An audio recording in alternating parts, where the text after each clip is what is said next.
Welcome to the Homeschool Together podcast.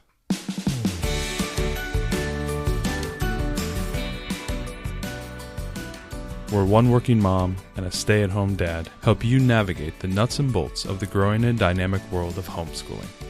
With a focus on early learners, like me. All the ins and outs of building and maintaining your homeschool life. Homeschool. Find out tips and tricks to make things like this easier. I'm reading. And ultimately, enjoy educating your kids. And what's that last thing? Have fun together. Did I do good, Daddy? Yeah, you did, sweetie. Good job. Hello and welcome back to Homeschool Together. Thank you for joining the world's most famous secular homeschooling podcast in the Western Washington area. We appreciate you and all your support. Best way to support the podcast, head down in the show notes below and click on things because Errol and Matthew, we're setting off fire alarms. Things are burning on the stove. We're cooking here in the kitchen. And Biomes is getting close. Yeah. It's being massaged. We really are cooking right now. There's a loaf of sourdough because like all middle-aged people in 2025, I'm doing sourdough. If you're doing sourdough too, let us know. But anyway, I will pause this in the middle and go and change pull the lid off the sourdough. So today we're going to be finishing up our series on reading and we're going to be talking about writing. And so my plug about writing is a little assignment for you, which is it's been like a while since we've had any Apple podcast reviews. And those are just a super great way for new people to know that, we're still relevant. Hopefully we're still relevant and we still exist. So, the older that the last review is, people think like, oh, maybe they're not doing it anymore. Maybe this is not good. So if you've listened to the podcast for a while, please take just 2 minutes of your time and go and leave an Apple podcast review. It really makes our day and it helps people to find us and it kind of helps legitimize this whole little enterprise. So that's your writing assignment of the day. So today we're going to be talking about reading to help you learn to write. I know there's a long time little saying that most people have that good writers are good readers. Mm-hmm. And that is very true. Is sort of our own little AI systems as we continue to train mm-hmm. our little neural networks right behind our eyes. Having that experience of training on lots of data and reading lots of books and lots of different stories gives us kind of this broad experience around writing, and that we tend to mimic and reproduce, and it exposes us to vocabulary and plot arcs. So it's like when you read a book and it just doesn't feel satisfying in whatever way. It's because you're missing some important piece, and you've read enough stories and you've watched enough movies and all the things, right? You've been exposed to enough that you're like, some pieces are missing, and you kind of know that they're missing. Yeah, those writing tropes that you're common you see. But then there's people who enjoy those type of tropes, like in the romance genre. What's one like friends to lovers type of thing? Well, yeah, that's a trope. But there's also things like the obligatory meeting. For example, you were studying the StoryGrid podcast years ago when you were starting writing. Years. And one of the things they talked about was like obligatory scenes. Mm-hmm. So a romance book where the two characters don't meet, they've already met, they're already in the middle of their courtship, would like not be satisfying, right? I want to see the meet cute, right? In the romantic comedy. So there's things like that we're expecting. Yeah, the people who break convention tend to be masters of the convention first. And so they are able to twist and change those type of things. So you'll always find some atypical romance story where they'll already know each other and everything. But even if you watch that subtly, you'll see like almost a re-meeting where there's a reconnection. There always is. Oh, they knew each other in the past, but then they came together again. Or a rediscovery. They see the person in a new light. And a master of convention will be able to kind of twist that in that respect. So not only does reading help us to develop better, understand what good writing looks like and understand vocabulary, but it also really deepens our comprehension of what we read, because kids really have to process what they read and like apply it. So it's not as simple as, we talked about narration, discussion, things. It's, having to actually write it down on the page forces our brains to process it in a different way.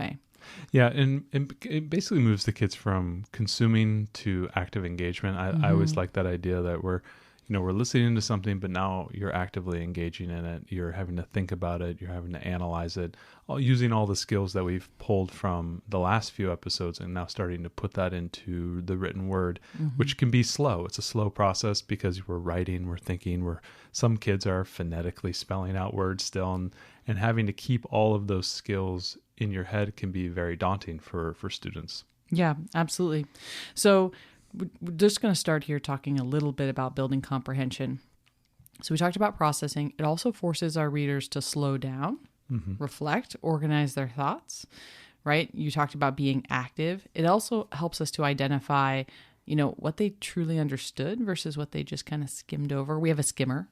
Our older daughter's like, yeah, I got the gist. Yep. It's like, okay, but you didn't actually read it, right? So you've missed the full meaning of what that was trying to say because you just kind of like hopped over, you looked at a couple vocab words and you're like, yeah, I figured it out. Yeah. Like it's and I think that's a lot of times is driven by interest. And I think that's one of the things that we always talk about, which is make sure we're engaging with, subject matter and content that is engaging, because that can improve reading comprehension, Right. because it improves active engagement.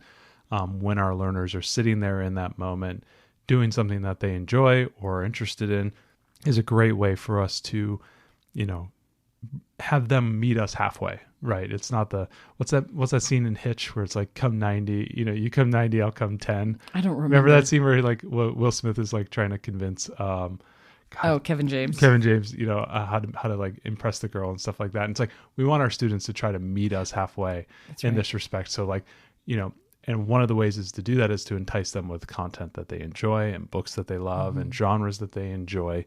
But when we start to do that conversation, we kind of harken back to an episode ago where we talk about narration. Some of the first times, it's the foundation of this whole thing. Yeah, is some of the not even just through the discussion, because you talk as adults or you talk as an older student, you're kind of like processing what you're thinking orally because it's easy. But oral and narrating the experiences and the thinking is some of the first ways our young students essentially, quote unquote, start to write. Right. And we want our younger students not to sit there and say, well, I'm limited in my phonetic skills. I'm limited in my handwriting skills. Well, I'm going to allow you to write verbally, and I want you to think through your subjects. And a lot of times I've in the last, few years, as my daughter started to learn to write, and I'm now doing this with my youngest, is I tell her, I go, no, don't write what you're saying. Tell me what you want to write. Right. Tell me, speak in the full breadth of your vocabulary, and I will help you spell words, or I will give you we have a little portable little dictionary for her that she writes words down in and whatnot. And I've put together a Canva thing. And I'm going to put that up on the Gumroad page for other people. We've been using like a little kind of a little printout dictionary, but giving her the ability to spell the words, but to think in complete sentences, to think in complete thoughts, and not be limited by her writing ability. This is a great, opportunity too to scribe for our kids. And that's something that they don't have the capability to do in a full classroom of kids. Yeah. But you're right. Our daughter can say, this is my full thought. And before she's even able to write, we've got, our older daughter now, she can basically write it. We have to help her a little bit. But our younger daughter, it would take so long to write her full thought that it would be discouraging to her. So that's a great opportunity for us to scribe. So we can start out discussing what they read, and then we can ask them kind of what they would write if they could write it. We can scribe for them.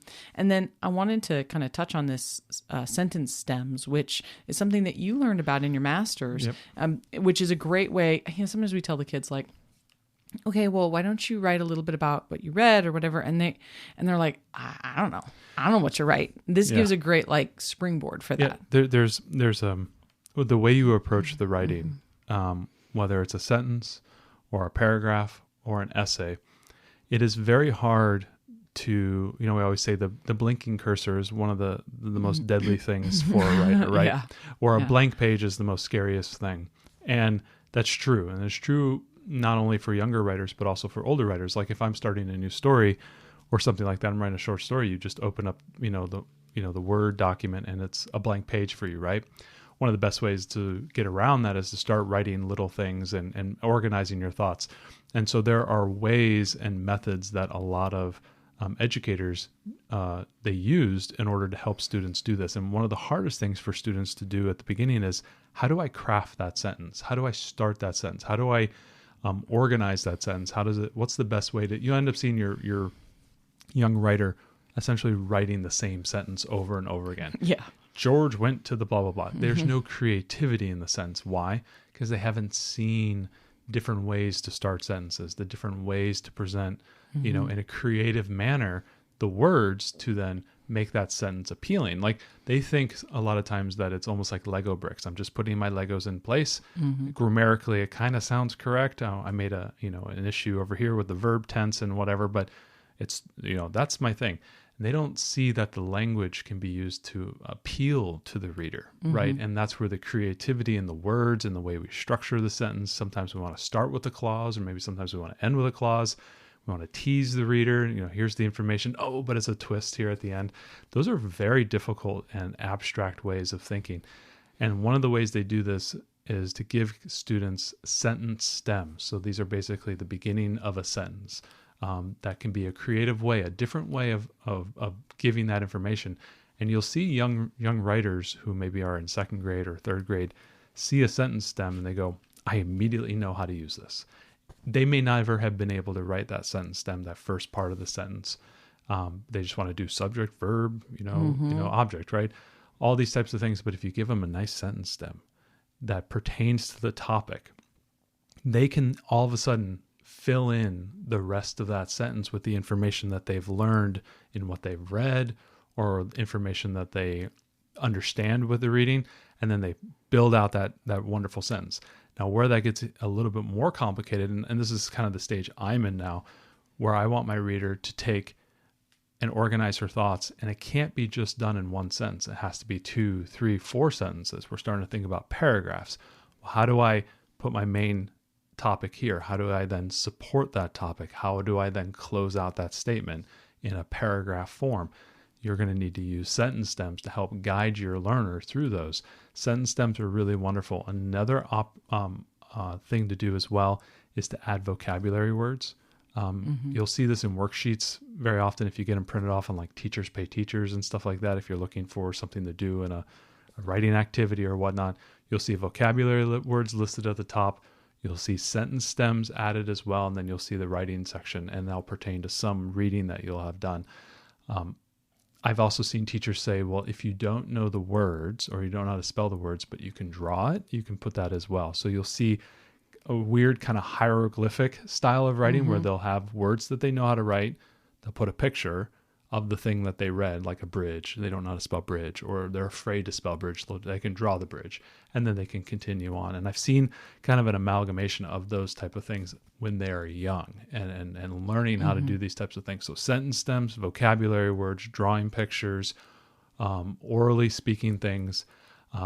Those are all methods we can do to help not hold back our writers in their thinking. That's, I think, the biggest thing is we don't want to put strings on our, kind of like, think of it like Gulliver's Travels, like the Laputians, where we don't want to tie down our writer to the ground because they can't spell certain words, or they're afraid to make mistakes. Or they're not sure how to structure a sentence. Yeah. Can you give a couple examples of what a sentence stem would be? It would just be like if you read something on, say, let's say like something on space or something. Like we're doing space science right now, and you say, well, why does the sun make us warm? And it's like, the sun radiates, blah, blah, blah, right? That's just a very simple statement. Or you could do even simple ones, right? Like first something, then something, then something like finally, that. Yeah, whatever. And you can give them kind of an initial thing. The sun radiates blah, blah, blah, blah, blah.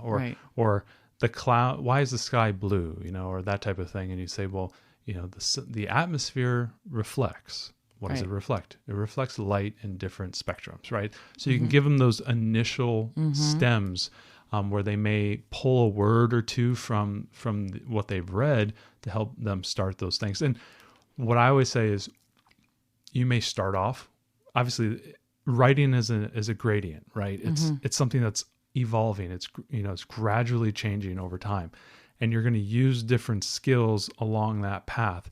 As you start to see your learner starting to write better sentences, you'll give them less sentence stems, right? And you'll say, hey, I want you to write 3 sentences. Here are 2 sentence stems, and I want the third one to be your own. And then over the course of a month, maybe you cut it down to 1, and then you cut it down to none, and you see what they do. And then maybe if you get into a new topic or a new area, or you're asking them to do something different, we're learning about, certain types of writing styles, first person, second person, third person. So I'm going to give you sentence stems that are first person, and we're doing creative writing.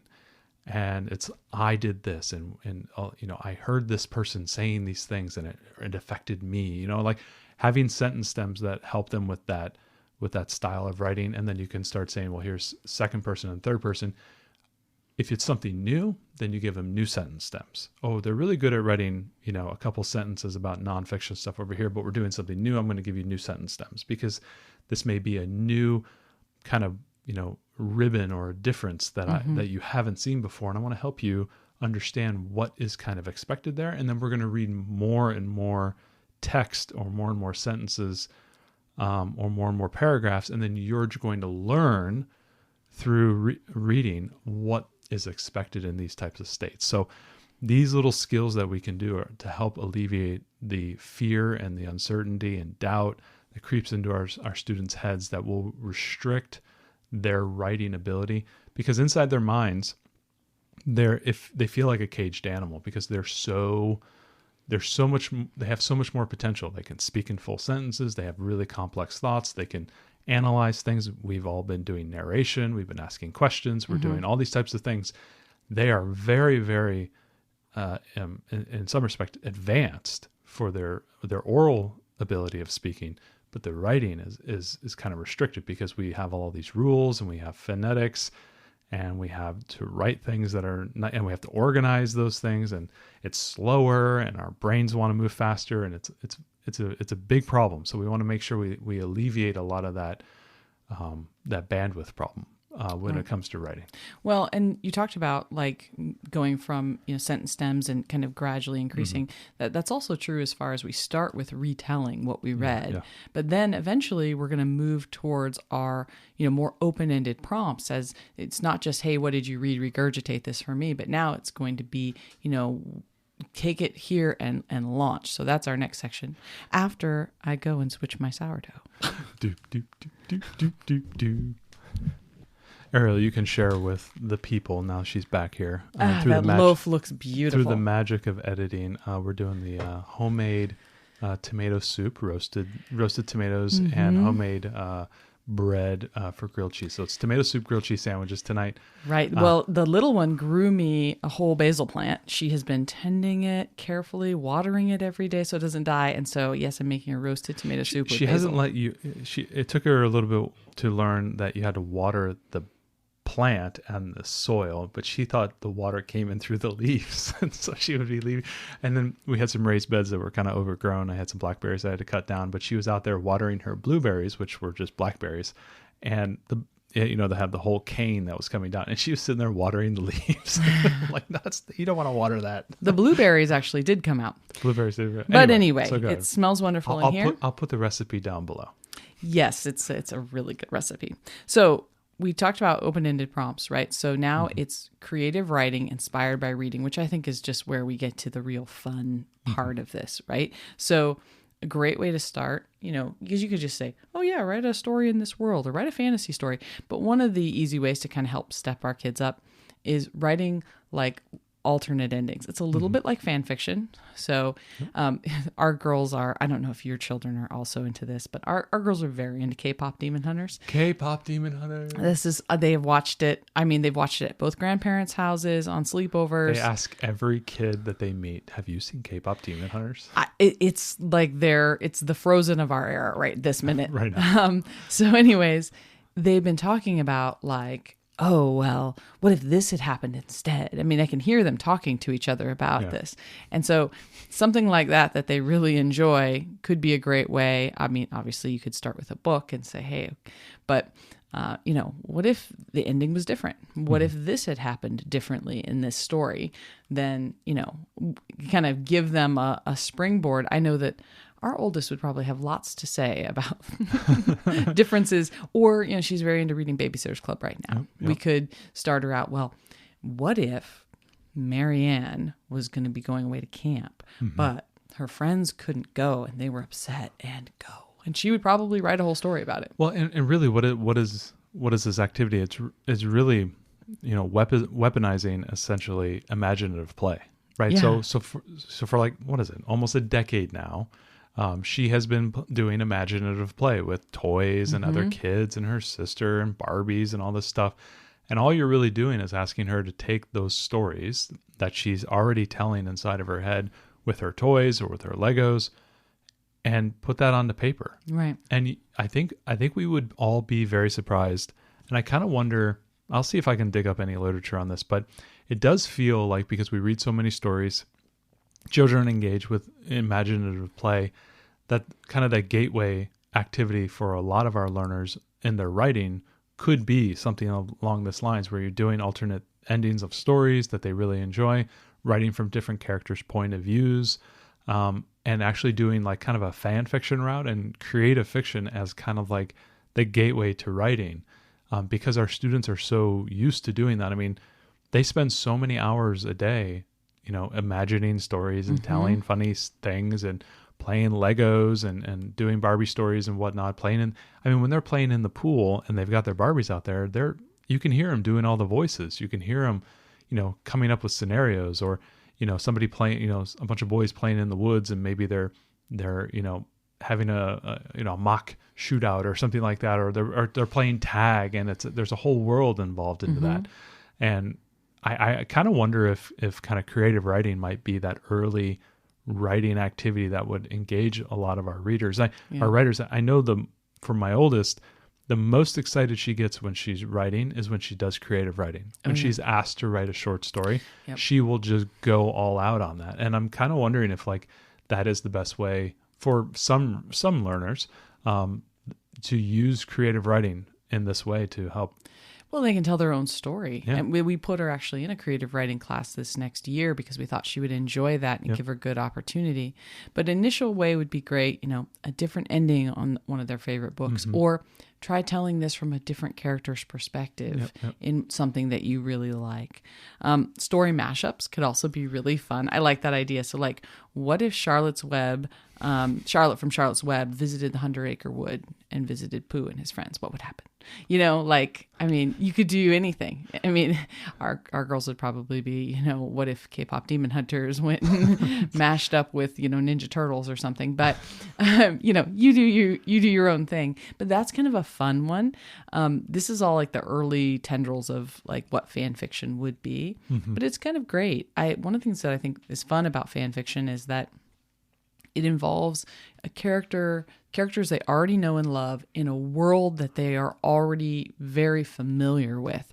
When you're writing a fantasy story from scratch, it's like you've got to make up the entire world, right? And the magic system and all that stuff. Yeah, I mean, you have to do it all. So they could go sit down and write a story, with maybe they make a new character who joins Gryffindor and has adventures with the three or whatever, but they know so much about that world already. That would be really easy for them to do. So, think about mashups, think about inserting new characters or telling from a different character's point of view, or retelling an ending, or asking a question. What if Percy Jackson refused to go on the quest? What if he didn't do that? What would have happened? Well, and don't discount games as well. We know a lot of families game, and games become very important to them. Characters become very important with them.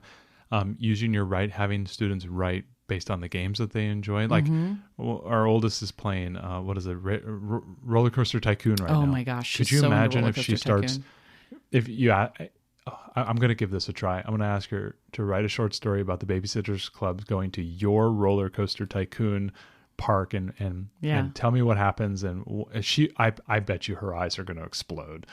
Yeah, she probably would really enjoy that. Yeah, don't discount the games as well. So it's that's a good kind of start to taking reading and moving it into writing. But another important area is getting their opinion and getting the response, right? So like, their reactions. Do you agree with what the characters did? Was that ending fair? Why or why not? Kind of those comprehensions. So that's as they get a little bit more advanced, you can start asking them deeper thinking questions and, really wanting their opinion. Do you agree with what the author did? Or, right. So it's not just a retelling, and it's not a why did the character do this? Not just their motivation, which is a great question too, but getting maybe there's not one right answer, right? It's their opinion. And a lot of writing as they get older is not going to have one right answer. It's going to be up to you to write what you think and then support it. Yeah. Right? And that gets into kind of the evidence-based writing is I think this because of this. Right. And that really kind of brings in the idea of like, I have a topic sentence or I have a main idea, and I'm going to begin to support that idea with evidence. And that's kind of that critical thinking, being able to say, I believe this thing is true, or I know this thing is true because I read it, and I read these pieces of information that help support that idea. Not just, we can do it as simply as regurgitating what we read, but also saying, hey, why don't you go and read across a couple topics and then tell me what you think about this, right. And be able to support yourself with evidence. And that's, not just doing that in a fiction scenario, but also thinking about that in a nonfiction scenario, having them begin to express their own thinking, their own thoughts, all kind of wraps in together with all these skills that we've been talking about, getting to the point where they're able to make judgments on their own and support those judgments with evidence and citations. Because that's what's going to, I'm in my master's right now in my MBA. I'm in a marketing class, and the professor has been very clear. Doesn't matter what your answer is. There's no right answer or wrong answer to what this company should do or how they should market this or whatever. Yeah. But you need to back it up, and that's been the case for all the classes. So I think teaching them that, as young as we can, it's okay to have an opinion, but you got to have the because. And a really easy way to start doing something like this could just be simple book reviews, right? A star rating, a quick, favorite quotes from the book or favorite parts, and do they recommend it or not, and why? Just really basic. And actually, I think that might be fun for our older daughter too, to start doing little book reviews. Yeah, that would be really cool. It's something we do on Amazon a lot. On YouTube a lot, is we watch videos on reviewing products. We like watching Marquise Brownlee when he's talking about tech stuff, and we watch those with the kids. Like, so he's reviewing the product and he's saying, this was my experience and this is why I didn't like it, or this is why I did like it. And having them experience that. They've probably seen that on like, Lego reviews, or remember we used to watch the Lego reviews all the time. Yeah. Oh my gosh, we haven't watched this in a year or two. Yeah, what was her name? She was the Australian lady. Yeah, Ellie V. Yeah, she didn't really review. Well, she kind of reviewed it, but she built them. Yeah. At the same time as she talked through it, and the kids when they were younger, they loved to watch her just build. Well, and I think a lot of those activities, get you into essentially that proto essay writing. Essentially, is thinking about how can I put my thoughts down that are compelling and whatnot. Being able to put together, persuasive arguments, persuasive essays. Right. It all builds. It all builds, and doing like little book reviews or doing little product reviews is a great way to kind of get your students thinking in those terms. Right. As they move towards high school, it's going to be about reading something, whether it's a short story or a book or something, and then building an essay off of what you read, the classic book report that we all started doing in fourth grade or whatever, right? Fifth grade, we started doing book reports. That's kind of where that all comes from, right? Reading and then analyzing that in writing and following the essay structure, that introduction, tell them what you're going to tell them in 3 paragraphs, tell them what you told them, right? Your standard 5-paragraph essay. Bulletproof. Right. Absolutely bulletproof. Comparing themes across books. That's a very, so what you just said, the comparing themes, I think is a really, it's just the next level up, right? It's like you read something, they think it's true, they write their thing on it, but then if you give them another topic or that's on the same topic, same theme, but maybe has a different opinion, you start to think, oh my gosh, people don't always agree. Right. You have to make, judgments and arguments about that. And, Great with historical books and that are telling something kind of from two different perspectives, maybe. but also giving them that digital literacy, being able to go out and say, can I ascertain the truth through what I'm reading? Yeah. Doing cross-theme comparisons across books, real-world events, whatever that might be. We talked about, writing from a different person's point of view in a fiction thing, but what about a different person's point of view in a nonfiction thing? What if there's conflict? Can we think about, this side versus that side? Historical event. Well, how did this appear for this country? Okay, but then in reverse, how did it each side see this, right? Because Exactly.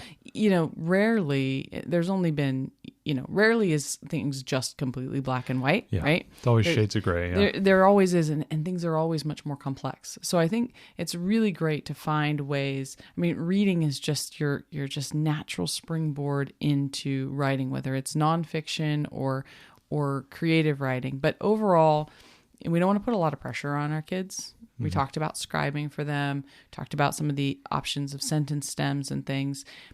The biggest thing for us is we don't want our kids to hate writing. No. We don't want to push it so much that they don't enjoy it. So, you can use journaling, you can use graphic organizers. Graphic organizers is a big one. Make your own comic strip or graphic novel. I think our daughters would love that, especially our younger one. Yeah, graphic organizers is a big one that I've seen a lot. And there are obviously different ways to do graphic organizers, but if you really want to get into the idea of organizing thoughts and teaching those skills to learners, graphic organizers is a big one that a lot of schools and educators use when they're teaching students on how to basically decode what they've read, put those important pieces of information, then take that information and then write your whatever your paragraph or your sentence is about.